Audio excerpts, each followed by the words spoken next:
Hello दोस्तों, कैसे आप सभी लोग। स्वागत है एक बार फिर से आप सभी का R study CTET point YouTube channel पे। जैसा कि आप सभी लोग जानते हैं कि इस चैनल के माध्यम से आपको सीटेट स्टेट बीएड डीएलएड जैसे एग्जामों की तैयारी करवाई जाती है। तो इसी सब से रिलेटेड मैं राजन कुमार रोशन आप सभी को इस चैनल के माध्यम से एक बहुत ही महत्वपूर्ण टॉपिक के बारे में अध्ययन कराऊंगा, जिस टॉपिक का नाम है शारीरिक विकास, फिजिकल डेवलपमेंट, जिसको अंग्रेजी में बोलते हैं। इससे पिछले वाले वीडियो में मैंने आपको मेंटल डेवलपमेंट यानी मानसिक विकास के बारे में बताया था। इस वीडियो के माध्यम से आप सभी लोग शारीरिक विकास के बारे में जानेंगे, फिजिकल डेवलपमेंट के बारे में जानेंगे। तो चलिए बिना किसी देरी किए हुए हम लोग शारीरिक विकास की ओर चलते हैं। तो देखिए, शारीरिक विकास जो होता है वो हमारे बाल विकास के आयाम होते हैं, यानी कि प्रकार होते हैं। हमारा बाल विकास के अनेकों आयाम होते हैं, जैसे शारीरिक विकास है, संज्ञानात्मक विकास है, नैतिक विकास हैं, संवेगात्मक विकास है, भाषाई विकास है, सामाजिक विकास है, मानसिक विकास है। इस तरह से हमारे बाल विकास के बहुत सारे आयाम हैं और इसी का एक हमारा आयाम है शारीरिक विकास, जिसको अंग्रेजी में हम लोग फिजिकल डेवलपमेंट कहते हैं। यहाँ पे आपको दिख रहा होगा। तो इसके बारे में आप इस वीडियो के माध्यम से अध्ययन करने वाले हैं। बाकी के सारे भी जितने सारे यहाँ पे आयाम आपको दिख रहे हैं, सारे के बारे में मैं बताऊँगा। बस एक वीडियो में एक एक करके मैं आपको क्लियर कर रहा हूँ। तो मेरे चैनल के साथ आप लोग बने रहिएगा, आपको सारी चीज़ यहाँ पर बताई जाएगी। तो नैतिक विकास, ये हमारा ये था, क्या बोलते हैं इसको, मानसिक विकास, इसको मैंने पिछले वीडियो में बता दिया था और इस वीडियो के माध्यम से आपको शारीरिक विकास के बारे में बताऊंगा। तो चलिए जानते हैं कि ये शारीरिक विकास क्या होता है। देखिए, किसी भी मनुष्य का, जैसे मैं एक तस्वीर आपके सामने रखता हूँ, इससे आप इसको स्पष्ट रूप से समझ सकते हैं। आप यहाँ पे देख सकते हैं इस तस्वीर में कि एक छोटा सा यहाँ पे बालक है, बहुत ही छोटा सा बच्चा है, फिर वो थोड़ा सा बड़ा हुआ, फिर इससे बड़ा हुआ, फिर ये बड़ा हुआ, फिर ये उससे भी ज़्यादा बड़ा हो गया। अब एक समय ऐसा है कि वो वृद्धावस्था में पहुँच गया। तो आप क्या देख रहे हैं कि उम्र के साथ साथ बालक के लंबाई चौड़ाई, उसके हाथ पैर में भी वृद्धि हो रही है, उसके शारीरिक मोटाई वगैरह में भी वृद्धि हो रही है, रंग में भी परिवर्तन आ रहा है। जैसे इसका बाल का रंग देखिए, यहाँ पे है ही नहीं इसके पास बाल, इसके पास बाल आना शुरू हुआ सेकेंड नंबर में। यहाँ पे आके देख लीजिए, फिर ये वृद्धावस्था में इसके बाल उड़ गए और यहाँ पे बाल का कलर उजला हो गया था, यहाँ पे बाल का कलर काला है। तो आपने क्या देखा कि देखिए, हमारे जैसे जैसे हम बढ़ते हैं, या फिर हमारे जैसे जो भी इंसान हैं, जो भी बालक है, जो भी मनुष्य है, जैसे जैसे उनका जीवन व्यतीत होता है, समय बढ़ता है, उम्र बढ़ती है, वैसे वैसे उनके शारीरिक रूप से कई परिवर्तन देखने को मिलते हैं और इसी परिवर्तन को शारीरिक विकास कहा जाता है। जिसमें बालक के क्या होता है कि उसके लंबाई का बढ़ना, चौड़ाई का बढ़ना, हाथ पैर का बढ़ना, उसके बाल का बढ़ना, उसके चेहरे का कलर वगैरह, जितने भी परिवर्तन आपको देखने को मिलते हैं वे सारे के सारे आते हैं हमारे शारीरिक विकास के अंतर्गत। इसको और अच्छे से जानते हैं कि शारीरिक विकास किसी भी बालक का बाह्य परिवर्तन होता है। बाह्य परिवर्तन कहने का मतलब होता क्या है कि जो हमें बाहर से दिख जाए। जैसे किसी का हाथ कितना बढ़ रहा है, ये आपको बाहर से दिख जाएगा, है ना, ये आपको बाहर से दिख रहा है। कोई नन्हा सा बालक का हाथ देख लीजिए, छोटा सा रहेगा, कोई बड़ा सा व्यक्ति का देख लीजिए, बड़ा रहेगा। उसके पैर का बढ़ना, ठीक है, उसके शरीर का बढ़ना, पूरे लंबाई का, कोई जैसे कि छोटा सा बच्चा रहेगा, कोई मान लीजिए 3 फीट का है, कोई यहाँ पे 6 फीट का भी हो जाता है। तो आपने क्या देखा कि धीरे धीरे उसमें परिवर्तन आ रही है, उसके रंग रूप में भी बदलाव। ये सारी चीज़ें शारीरिक विकास में देखे जाते हैं और इसे बाह्य परिवर्तन भी कहा जाता है, क्योंकि इसे हम लोग बाहर से देख सकते हैं। अब आप लोग ये सोच रहे हैं कि सर, मनुष्य के अंदर, उसके आंतरिक शरीर में भी तो बहुत सारे ऐसे अंग होते हैं जिसका विकास होता है जो बाहर से नहीं दिखते। जैसे हम बात कर लेते हैं आमाशय, है ना। तो आमाशय जैसे आपका किडनी, जैसे आपका क्या हो गया, किडनी।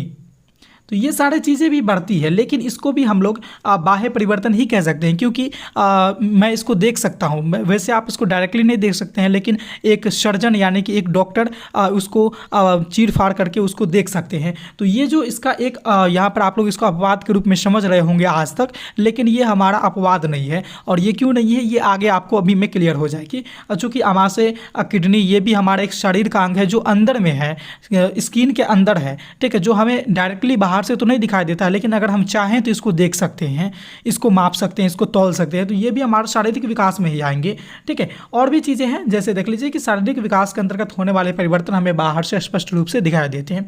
ये मैं यहाँ पर समझाने के साथ साथ स्क्रीन पे इसलिए लिख दे रहा हूँ ताकि आप सभी लोग इसको समझ के वीडियो को पॉज करके अगर खुद से नोट्स बनाना चाहते हैं तो यहाँ पर आप सभी लोग नोट्स भी क्रिएट कर सकते हैं। इसीलिए मैं इन सारी चीज़ों को यहाँ पर आपको बताया था। जैसे कि किसी भी मनुष्य का बाहर से आप लोग देख सकते हैं, जैसे उसके मान लीजिए लीजिए ये किस तरह से उसके पैर की लंबाई बढ़ रही है, कैसे हाथ में वृद्धि हो रहा है, कैसे उसका मस्तिष्क बढ़ रहा है, कैसे उसके ये बॉडी पार्ट बढ़ रहे हैं, कैसे वो दुबला से मोटा हो रहा है, फिर मोटा से दुबला हो रहा है। तो ये सारी चीज़ें हमें बाहर से स्पष्ट रूप से दिखाई देते हैं और ये सारे के सारे चीज़ हमारे शारीरिक विकास के अंतर्गत आते हैं। और भी चीज़ें हैं शारीरिक विकास के बारे में कि जैसे ऊंचाई का बढ़ना, इसका जो एग्जाम्पल है वो मैं आपको बता देता हूँ कि ऊंचाई का बढ़ना, शारीरिक अनुपात में वृद्धि इत्यादि को हम आसानी से देख भी सकते हैं और ये सारे के सारे चीज़ हमारे शारीरिक विकास में आते हैं।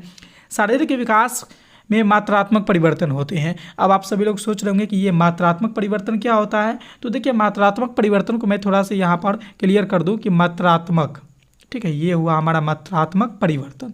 ठीक है, ये मात्रात्मक परिवर्तन क्या होता है। तो देखिए मात्रात्मक परिवर्तन कहने का मतलब ये है कि वैसा परिवर्तन, यानी परिवर्तन के बाद वैसा चीज़ का बदलाव जिसको हम बाहर से देख सकते हैं। पहली बात क्या है कि हम देख सकते हैं, दूसरी बात उसको हम लोग छू भी सकते हैं, तीसरी बात क्या है उसको तौल भी सकते हैं, माप भी सकते हैं। ठीक है, तो ये सारे चीज़ें जब हम लोग किसी भी चीज़ को कर लेंगे तो वो वृद्धि, वो बदलाव हमारे लिए मात्रात्मक होगा। यानी कि वैसा परिवर्तन जिसे हम देख भी सकते हैं, छू भी सकते हैं, माप भी सकते हैं, तौल भी सकते हैं।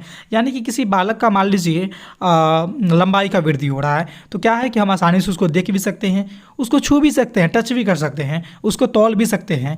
जैसे उसकी लंबाई मतलब कितना लंबा हुआ माप सकते हैं ना, उसकी वजन में वृद्धि हुई, कितना केजी बढ़ गया। तो इन सारे चीज़ों को जब हम लोग कर लेंगे तो ये चीज़ें आते हैं हमारे मात्रात्मक में। अब आप सोच रहे होंगे कि सर जिसको हम लोग नहीं माप सकते उसको क्या कहते हैं। तो वो हालांकि आपको शारीरिक विकास में उसका गुण नहीं देखने को मिलता है, लेकिन वो हमारे गुणात्मक परिवर्तन आएंगे जो मानसिक विकास में मैंने आपको बताया था। गुणात्मक में क्या होता है कि हम चीज़ों को देख नहीं सकते हैं, ना ही उसको माप सकते हैं, ना ही उसको हम लोग तौल सकते हैं। जैसे कि किसी के कितना बुद्धि बढ़ा, ये हमारे मानसिक परिवर्तन है कि उसके बुद्धि कितने हैं। तो इसको हम लोग माप नहीं सकते हैं, तौल भी नहीं सकते हैं, देख भी नहीं सकते, बस अनुभव लगा सकते हैं कि उसके अंदर इतनी ज़्यादा बुद्धि है, इतनी ज़्यादा ईमानदारी है, इतने ज़्यादा उसके अंदर प्रेम है, इतने ज़्यादा उसके अंदर ईर्ष्या है, घृणा है। तो ये सारी चीज़ों को देख नहीं सकते हैं, माप नहीं सकते हैं, तौल नहीं सकते हैं, बस एक महसूस कर सकते हैं, अनुभव कर सकते हैं। तो ये सारे के सारे चीज़ आएंगे हमारे गुणात्मक में, और जिसको हम लोग देख सकते हैं, छू सकते हैं, तौल सकते हैं, वे सारे के सारे चीज़ आएंगे हमारे मात्रात्मक में। तो शारीरिक विकास में जितने भी परिवर्तन होंगे वो कौन से परिवर्तन होंगे, तो वो सारे के सारे परिवर्तन हमारे मात्रात्मक परिवर्तन होंगे। अब आपको ये एहसास होगा कि जैसे कि किडनी का भी एक वजन होता है ना, किडनी को भी हम लोग देख सकते हैं, बाहर अगर डॉक्टर निकाल दे तो छू भी सकते हैं, है ना, उसको तौल भी सकते हैं। अमाशय, इसको भी देख सकते हैं, छू सकते हैं, तौल सकते हैं। इसीलिए इन सारी चीज़ों को क्या है कि हम लोग शारीरिक विकास के अंतर्गत पढ़ा जाता है और कहा जाता है कि यह भी एक बाह्य परिवर्तन ही है। ठीक है, तो इन सारे बातों को आपने यहाँ पे जान लिया कि शारीरिक विकास में किस तरह की चीज़ें होती हैं और कैसा परिवर्तन होता है। अब हम थोड़ा सा बात कर लेते हैं कि शारीरिक विकास को कौन कौन से ऐसे कारक हैं जो प्रभावित करते हैं। प्रभावित करने का मतलब ये हुआ कि कौन से ऐसे कारक हैं जो शारीरिक विकास को या तो बढ़ा सकते हैं या फिर उसको घटा भी सकते हैं, यानी किसी न किसी रूप से बढ़ोतरी करे या फिर कमी लाए, प्रभावित वो करेंगे। तो इसमें मेनली दो तरह के कारक आते हैं, जिसमें से पहला हमारा आनुवंशिकता आता है और दूसरा आता है वातावरण।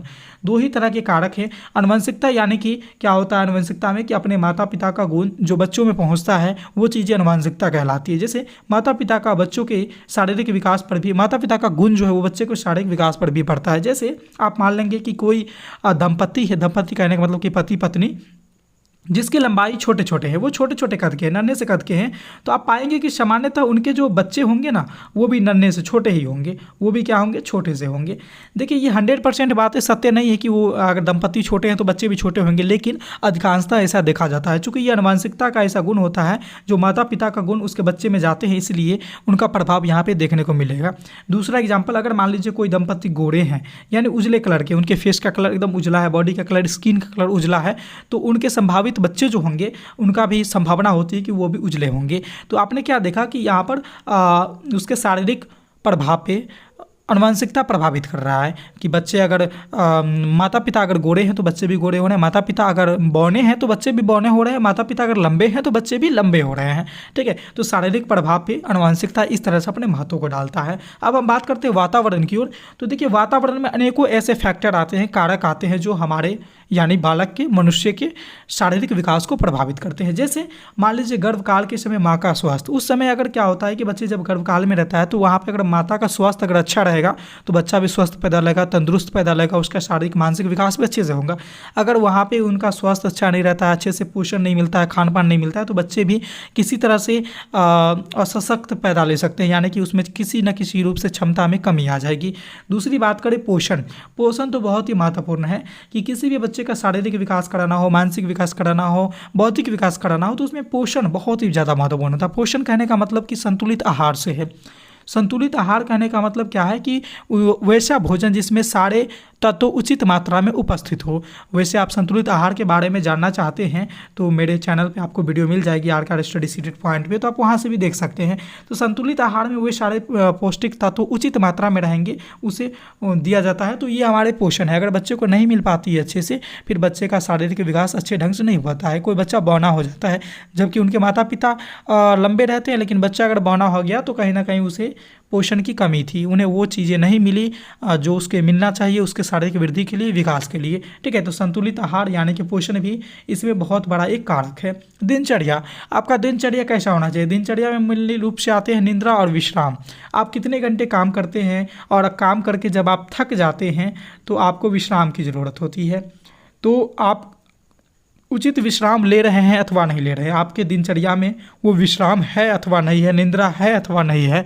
अगर निंद्रा नहीं है तो आप पाइएगा कि बच्चे का स्वास्थ्य बिगड़ जाता है। वहाँ पे अक्सर आप देखिए कि कम नींद लेने वाले लोग मोटापा का शिकार बन जाते हैं। तो मोटे होने का आजकल एक बहुत बड़ा रीज़न ये भी है कि लोग बड़ी रात तक जागे रहते हैं और उनका नींद अच्छे से पूरा नहीं हो पाता है, जिसके कारण से मोटापा एक आम बीमारी आजकल के ज़माने में चल गई है। तो उसका कहीं ना कहीं आपके दिनचर्या वो खराब कर रहा है मोटापा के पीछे। तो दिनचर्या भी हमें अपने शारीरिक विकास को, वृद्धि को प्रभावित कर रहा है। प्रेम, खेल एवं व्यायाम। ठीक है, प्रेम और खेल एवं व्यायाम के मतलब ये, प्रेम कहने का मतलब हमारा संवेग से है। ठीक है, प्रेम का यहाँ पर संदर्भ, प्रेम एक संवेग का उदाहरण है, इसलिए प्रेम का संदर्भ यहाँ पर संवेग से है। प्रेम कहने का मतलब होता है कि किसी भी चीज़ को, संवेग का मतलब है कि संवेग हमारे शारीरिक विकास को प्रभावित करते हैं। कैसे करेंगे? तो जैसे किसी भी बच्चे को किसी व्यक्ति के द्वारा सांवेगिक रूप से, इमोशनल रूप से अच्छे से उसके सामने व्यक्त होते हैं, कोई व्यक्ति प्रस्तुत होते हैं, तो बच्चे के अंदर एक अपना ये खुशी रहती है और वो किसी भी काम को अच्छे से कर पाते हैं। लेकिन संवेगिक रूप से अगर कोई बिना गलती के भी उसे बार बार कोई डांट दे, किसी तरह से उसे फटकार लगा दे, दंडित कर दे, तो बच्चे का वहाँ पर शारीरिक विकास भी अवरुद्ध होता है। और हम बात कर ले अगर खेल की, तो खेल और व्यायाम कितना महत्वपूर्ण है ये तो आप सभी लोग जानते ही जानते होंगे। देखिए, खेल और व्यायाम ये शारीरिक वृद्धि के लिए बहुत ज़्यादा महत्वपूर्ण है। आप किसी बॉडी बिल्डर को देख लीजिएगा जिसके मसल्स वगैरह एकदम टाइट रहते हैं, एकदम एब्स वगैरह बाहर आए रहते हैं, तो उनका एक ही रीज़न होता है कि वो लोग व्यायाम करते हैं। वो लोग क्या करते हैं? व्यायाम करते हैं, यानी कि जिम भी जाते हैं, वो लोग व्यायाम करते हैं। तो वो कहीं ना कहीं शारीरिक वृद्धि के लिए, विकास के लिए व्यायाम बहुत ज़रूरी होता है। जैसे कि डॉक्टर्स भी आपको सलाह देते हैं वैसे बच्चों की कि जिसका लंबाई वगैरह रुक जाती है, नहीं बढ़ पाती अच्छे से, तो खाने के साथ साथ यानी पोषण के साथ साथ वे ये भी कहते हैं कि चलो तुम रोज़ाना कम से कम 1 घंटे, आधा घंटा, जो भी है आपके समय मिलते हैं, उसमें आप व्यायाम जरूर करोगे।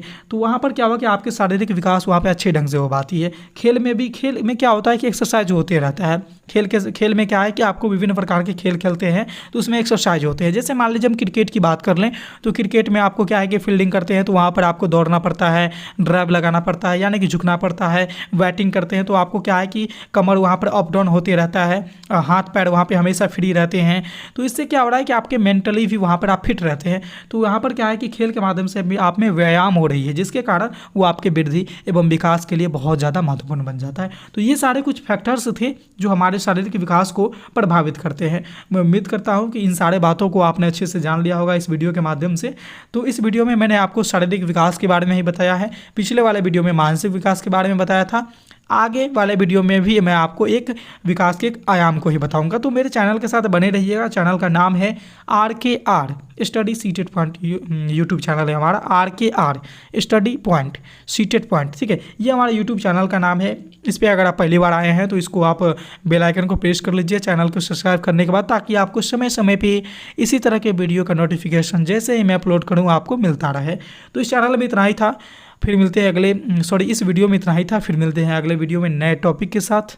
तब तक के लिए देखते रहिए हमारे channel RKR study seated point को। धन्यवाद।